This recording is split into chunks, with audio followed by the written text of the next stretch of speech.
के ऐसे किसी ग्लानि के समय में किसी आत्मदर्शी तत्वदर्शी श्रेष्ठ गुरु के द्वार पर जाना। Guru means knowledgeful, self realised personality,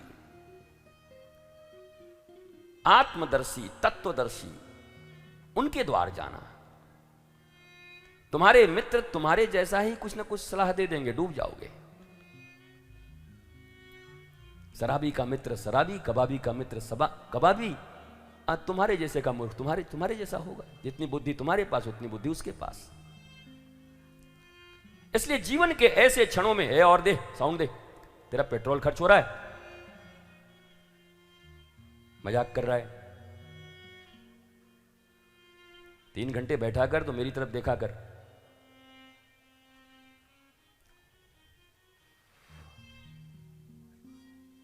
ये म्यूजिक वाले ऐसा बैठे हैं कि इनसे हमारा आंखा ही नहीं मिलता।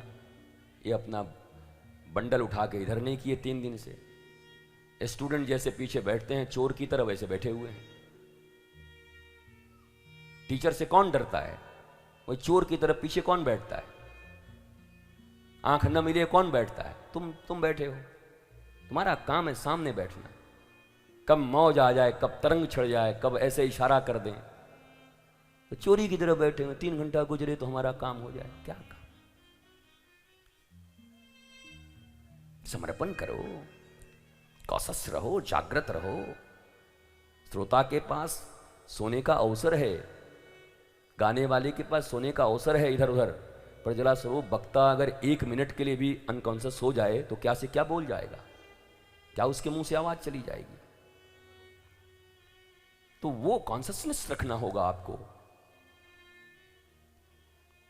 खुद निज ही प्रयास करते हैं। जीवन में ये यज्ञ है। इस यज्ञ में ऐसा नहीं कि आयोजक कोई है, वो कोई है, वो कोई है। हम सब इस धार्मिक अनुष्ठान यज्ञ के सभी आयोजक हैं। मैंने कितनी बार कहा, यह भी हो सकता था बिजली रानी की सभा में गाने का मौका मिलता, बजाने का। ठाकुर जी की सभा में मौका मिला है। ये कैमरे उमरे कहीं और भी लग सकते थे, तुम्हारा आना भी कहीं और हो सकता था। पर जरा सोचो, हम ठाकुर जी की सभा में बैठे हैं, ठाकुर जी की महफिल में बैठे हैं। कितना बढ़िया वक्त है हमारे लिए जीवन का, यह श्रेष्ठ वक्त है। तो उत्साह होना चाहिए, उमंग होना चाहिए, तरंग होना चाहिए जीवन में।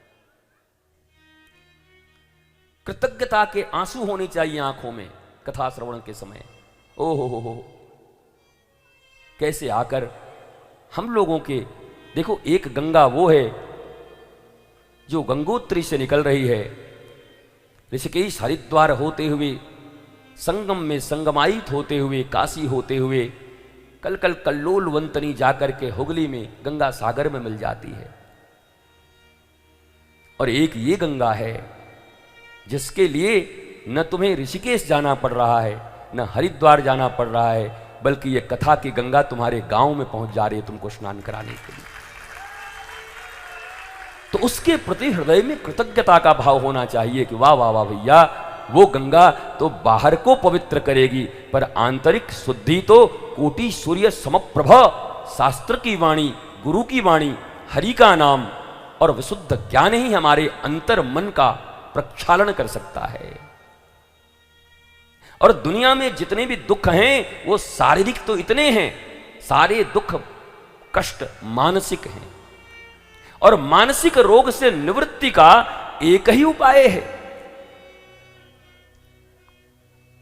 नींद की गोली खा करके सोना नहीं, डिप्रेशन की गोली खा करके सोना नहीं। बस बोध चाहिए, समझ चाहिए, जागरण चाहिए, जगना है। और ये यहीं से मिलता है, कथा में जागरण ही मिलती है।